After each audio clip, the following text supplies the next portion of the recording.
What do you want someone else to provide for you right now that you should actually be providing for yourself?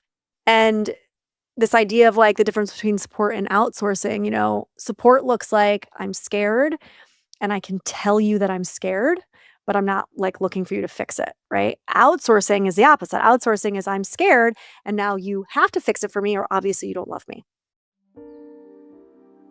I'm Vanessa Bennett, licensed depth psychotherapist and author, and you're listening to Inner Compass Podcast. This is a grounded space for real transformation where healing is treated as both personal work and cultural resistance. Here we explore the inner architecture of pattern, codependency, attachment, longing, resentment, desire, shame, and the myths that we inherit about love, worth, womanhood, parenthood, and power, bridging depth psychology with lived experience. All right, let's get into today's episode. Hello. Welcome back to another episode of Inner Compass Podcast. I'm Vanessa Bennett, and today I want to talk about what I'm calling a radical relational shift. And I titled this episode The Infantilized Adult because I want to talk about what I'm calling a big dichotomy that I'm seeing, a contradiction that I'm seeing culturally that I think is partly to blame for why we keep handing our power to partners, to groups, to gurus. And I want to talk about it through the positive lens of the radical shift that I see happening in relationships. So I think that this really radical shift in the way we're looking at relationships, maybe collectively, is something that has to do with outsourcing our power, outsourcing our sense of self, our sense of knowing, our sense of belonging. It's a lot of the codependency recovery that I've been shouting from the rooftops since 2019, 2018. And when I say relationships, I don't just mean romantic partnerships, okay? I mean every single place that you attach. So that could be friendship, family, work dynamics, client relationships, social media relationships is a big one, community spaces, but also it's the way that we attach to or relate to power, authority, belonging, rejection. Because here's the thing, I see the same reflex living everywhere. This hope that if you do it right, someone's going to keep you safe. Someone's going to approve of you. Someone's going to choose you, protect you from consequences. Someone's going to tell you who to be, what's right, what's wrong. And when I say the word radical, I don't mean that to be like trendy. I mean radical in like root level.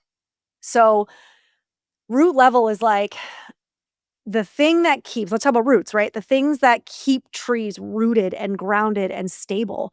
And also roots are moving and evolving and growing and part of the living being, right? They're in a constant flux of evolution as well as being super grounded and stabilizing. And this shift that I'm talking about, this relational shift, the thing that it's asking for, the biggest thing that it's asking for from all of us is personal responsibility and accountability. Ick. I know. I've been talking about this for so long. Personal responsibility and accountability. But here's the thing that is really hard for most people. That's why I keep talking about it. And it's shifting, it's evolving. Because personal accountability, personal responsibility asks you to stand in your own truth, even while you're afraid. So it's going to ask me to stand in my truth, even when I'm afraid that I might be ostracized or abandoned. Personal accountability is also going to ask me to stand in and face the dark, to face my fears, to face my biggest fear of not being chosen, not being worthy, not being accepted. It's also going to ask me to surrender to a terrifying and yet very liberating idea, which is I've got me. Now, I don't say this from like the sense of hyper-individualism. I've heard that a lot when I talk about this. What I mean is this idea that I have created and worked to establish this solid sense of self so that I am unwavering. I've got me, meaning even if I show up in my most authentic self and version of self, and this person denies me, rebuffs me, I'm ostracized, which is like our deepest human fear, right? I know that I've got me. I know that I will survive. I know that I'll be okay. And this isn't just the romantic lens, right? Because if we are hearing this one-way conversation through a romantic lens, we're gonna miss how often we actually outsource ourselves in the rest of our lives because we do it with friends. We do it with friends when we need their constant reassurance, or we need their constant contact, or their constant alignment, or we interpret a delay as abandonment. I was just doing a Substack live recently and I was talking about how my husband John does this. Like him and I have had this conversation where I think because it's how I am, oftentimes I'm busy, right? I'm working, I'm recording something, so not on my phone. I've got a kid, whatever, and I'll like make a note to reply to somebody, and then of course I forget, and an hour might go by, a day might go by, a week might go by, and I reach out and I'm like, I'm so sorry, I was busy, whatever, and then I'm there and I'm present. And he finds that to be very, let's just say offensive. He gets very personally offended by that. He thinks that that has something to do with the way that the person feels about him, the way that the person feels about their relationship. And so I've asked him questions around that. What about that is where you can't allow for the humanity of the other person and you take it personally? Now, I'm not talking about like bad behavior in relationships that exist for years where, somebody consistently doesn't show up or consistently doesn't respond or ignores you. That's not what I mean. But just as an example, right? This feeling of like a delay in response is abandonment. We also do this idea of outsourcing. We do this outsourcing with family, right? So if this is shows up like when we're performing a role in order to like keep the peace or kind of maintain status quo in our families, it also shows up when we keep betraying ourselves in order to avoid the disapproval of our families. Same source, by the way, same source of fear, this fear of abandonment. We also do this at work. We make our bosses, our clients, our audience, people like me who work online, our algorithm, the authority of our worth. Am I good enough? Because the algorithm says I am or I'm not. Because my boss or my clients say I am or I'm not, right? So it's the same mechanism. It's to kind of soothe this fear of abandonment. It just shows up differently. The thing is we cannot keep living like everybody or everything outside of me, outside of us, is the thing that's got me. And what's so interesting, I saw a podcast, old podcast that I did with Danae, and I like stumbled upon a clip and I was like, oh, that's still relevant. It's this like cultural contradiction that we live in. I was talking about it in this clip. And especially in like the American culture, the US culture, where we're fed this mythology of like rugged individualism, right? This pull yourself up by the bootstraps, be self made, be strong, don't need anyone. If you just work hard enough, you'll be at the top of the food chain, which, by the way, we all know is bullshit, but that's the myth that we're fed, right? And yet at the same time, so we're like pushed out of the nest and we're said like don't rely on, don't trust in anybody, be a self-made person. At the same time, we're also deeply infantilized.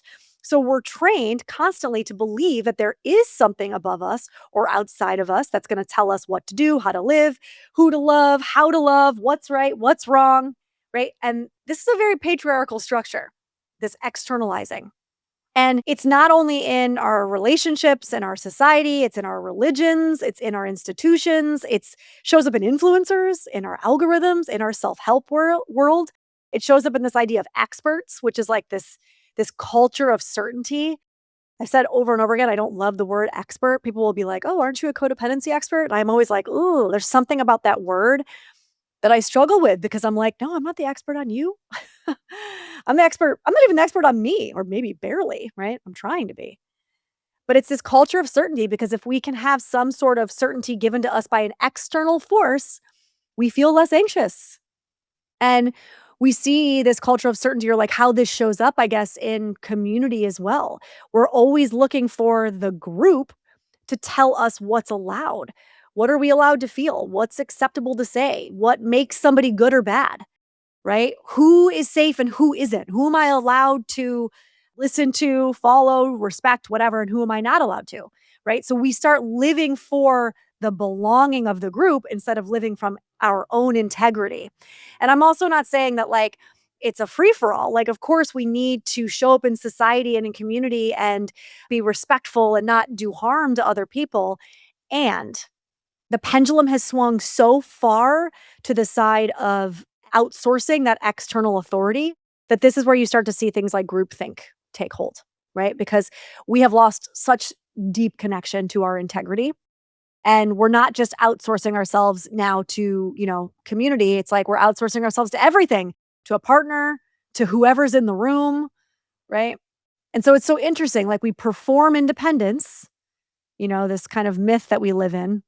Because if you don't perform independence, then you're what, like needy, which is another kind of term that we hear a lot. But if you don't have this strong inner anchor, what happens is this idea of performing, like relationships feel like a constant audition. So you're constantly reading the room. You're constantly tracking reactions, right? You're policing yourself. You're trying to anticipate what's going to get you excluded, what's going to get you exiled, what's going to get you approval. And, I gave this kind of example to somebody the other day, but I wrote about this in my book. My partner, John, he made a comment one time. There was an image he used, which was the idea of chess. And he said, you do this thing where you play chess in our relationship. Like you wait to see my move before you make your move. And it doesn't feel safe. Like I can't trust you. I don't know who you are. I don't know what your authentic kind of desire or need or like who you are authentically because you're like waiting for me. It's a performance. And it was such a like a cringe moment to hear him say that, but he's right.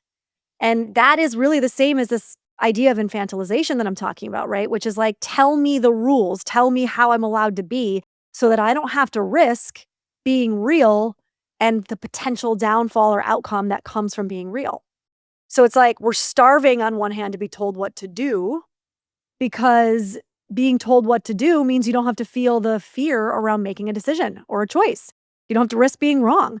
You don't have to sit with the uncertainty and the messiness of being a vulnerable human being that screws up. So if somebody else is the authority, you don't have to become the authority. You don't have to do the very hard work, by the way. What I'm always talking about, the codependency recovery, the relational work to come back to self. You don't have to do that hard work because somebody else is actually doing it for you. But here's what I think is really happening in relationships right now. We're leaving that old model where, let's just say partnership, right? So we'll talk about romantic relationships for a second, where partnership was sold to us as salvation. Love was supposed to be this like guarantee where if you like did love right, you'd be safe. Now, whether or not that was ever true, let's be real, but that's what we were sold, right?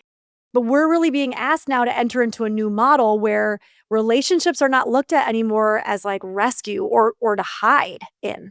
Relationships are actually the place where we're being witnessed. We're leaning into what Jung talked about. The whole idea, the whole purpose of relationships is to be mirrored back to yourself for the sake of growth, right? Relationships aren't just places to hide out or to not have to do your own internal authority building work. They're actually partnership. It's true intimacy, right? That annoying like into me see thing. And we love this. We love what it sounds like, right? But we also have to realize what that requires. It's really going to require us to stop using our partners as our regulators, our emotional regulators. It's going to require us to stop using our partner as proof of our worth or our value. It's going to require us to stop using our relationships as a way to avoid taking responsibility and standing in our own power in our life. And I think that honestly, that's why it's so activating right now because we're living in this culture that is so disoriented, so disconnected, right? Loneliness, social isolation they're not just personal. It's a public health crisis. This is how we're talking about it. And we're so disconnected from community and from rituals, from stable attachments. And so then romantic love becomes overloaded, right? It becomes our whole ecosystem.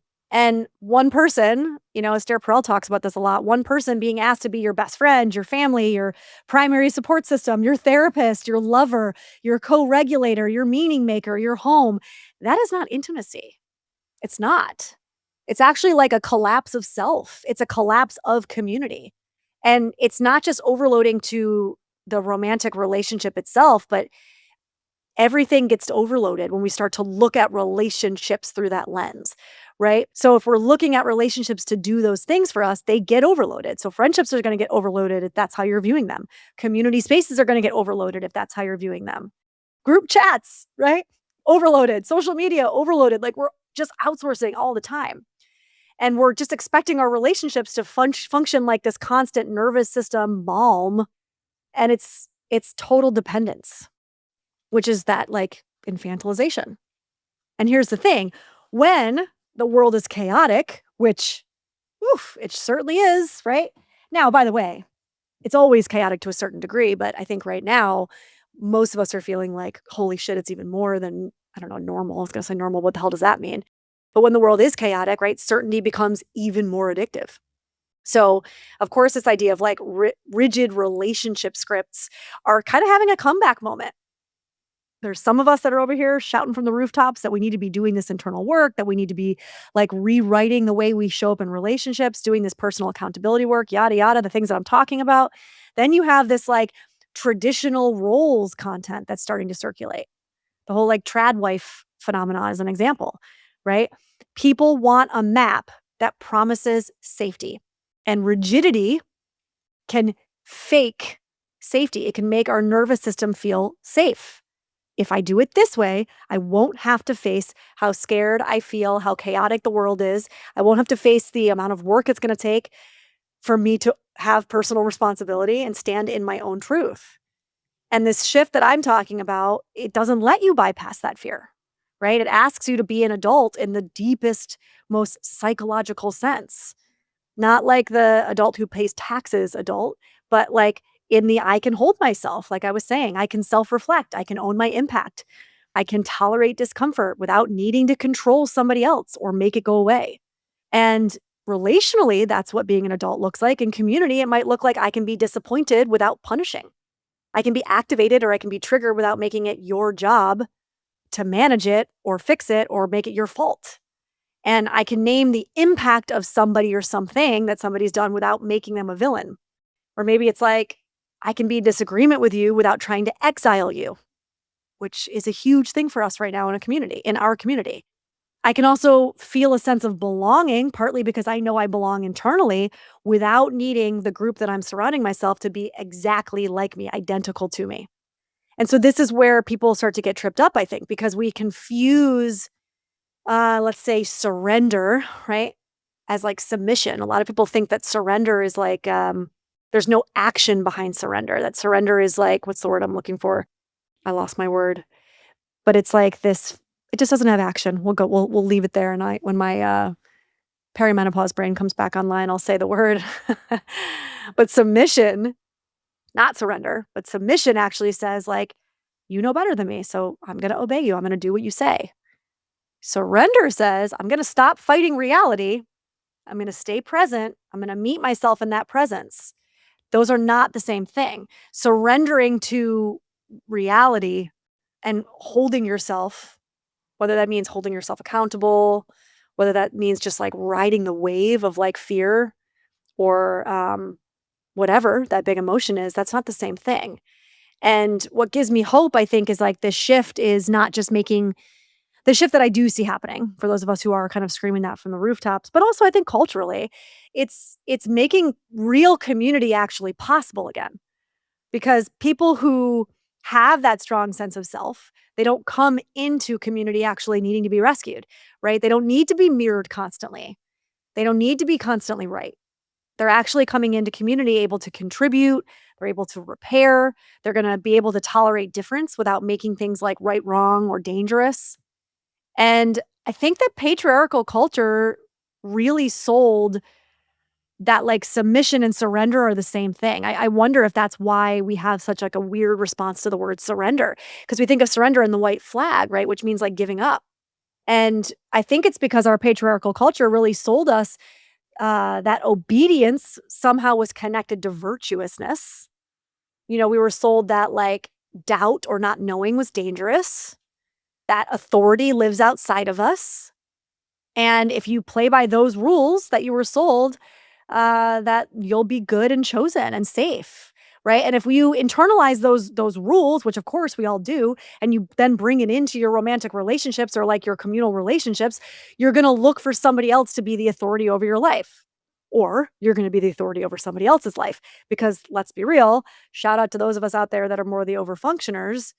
That's control, right? We're becoming the authority over somebody else's life when, by the way, we're barely the authority of our own. So you either outsource yourself or you control externally, right? So what does it look like for us to actually like live this shift that I'm talking about? Well, first of all, it's going to look like being willing to feel the intense grief of letting the fantasy that somebody or something outside of us knows better, knows best, is going to save us. We have to let that fantasy die. And there's grief that comes with that because, again, it's like we were sold this our whole lives. Most of us are adults right now and we're just figuring this out. We have to be willing to grieve the fantasy that love was going to save us, that love was going to make us feel whole. Love was going to be this balm that made everything better. This idea, we were sold this fantasy that the right person, if we find the right person, then we'll never feel alone again, right? Everything will click into place and life will be wonderful. We have to really grieve, I guess, the fantasy that we can avoid our own fear by kind of attaching to somebody else's certainty. So talk about groupthink, right? We can avoid our fear by outsourcing certainty to experts, to people outside of ourselves. And then on the other side of that grief, because we have to sit in that grief, y'all. You'll hear me say this a million times and I won't ever stop saying it. So many of our cultural, societal, personal issues stem from our culture's inability to be with grief. And so on the other side of that grief, right, that's when maybe something steadier shows up because we have choice. We have intimacy without transaction, right? We have true like love and reverence without this feeling of having to audition, right? Constantly performing. So I want to have you sit with a question as I kind of wrap this up, but what is it or what let me think about how I want to pose this question. What do you want somebody else to provide for you right now that you are actually avoiding providing for yourself? Right? Not because you shouldn't need anybody, this hyper independence thing, we all do, but because there's a difference between support and outsourcing. What do you want someone else to provide for you right now that you should actually be providing for yourself? And this idea of like the difference between support and outsourcing, support looks like I'm scared and I can tell you that I'm scared, but I'm not like looking for you to fix it, right? Outsourcing is the opposite. Outsourcing is I'm scared and now you have to fix it for me or obviously you don't love me. And, it's the same thing in community, right? This idea of support versus outsourcing. So like support might sound like I'm activated and I'm taking responsibility for my activation. I'm holding you accountable perhaps, right? I'm not excusing bad behavior, but I'm taking responsibility for my activation and I'm attempting to see my part. I'm attempting to own my part, right? Whereas outsourcing is like I'm activated and now everybody, including you, the person who activated me, has to change, has to agree, has to reassure me, has to prove to me somehow that I'm safe. So one of those actually builds trust. It like builds trust in yourself, but it also builds trust relationally. And the other is transactional. The other makes it's that chess that John was talking about. It makes connection feel like you're taking hostage of something. It's control. And if you're really honest with yourself, if you think about that question and you really sit with yourself, you're going to find the places where you still live under this myth of external authority, right? Who do you believe automatically over yourself? I mean, I'm guilty of this. Are there certain institutions? Are there certain people? Like, who do you believe automatically over yourself? Whose voice do you obey, even when it costs you your connection to self, your aliveness? What certainty are you addicted to? Because it numbs that fear, that anxiety, right? It gives you that hit. And that's the work. It's slow, it's humbling, it's really unsexy, if I'm being honest. But this is also the beginning of real intimacy, individual intimacy, communal intimacy, because it's like when I stop asking love to save me, I can actually meet love without using it. It takes that transaction out of it. I can be uncertain and I can still be honest. I can be scared and I can still be true to myself. I can not self-abandon. I can be in a relationship and I can still belong to myself. That's the shift that I'm talking about. It's not comfortable, but it is liberating.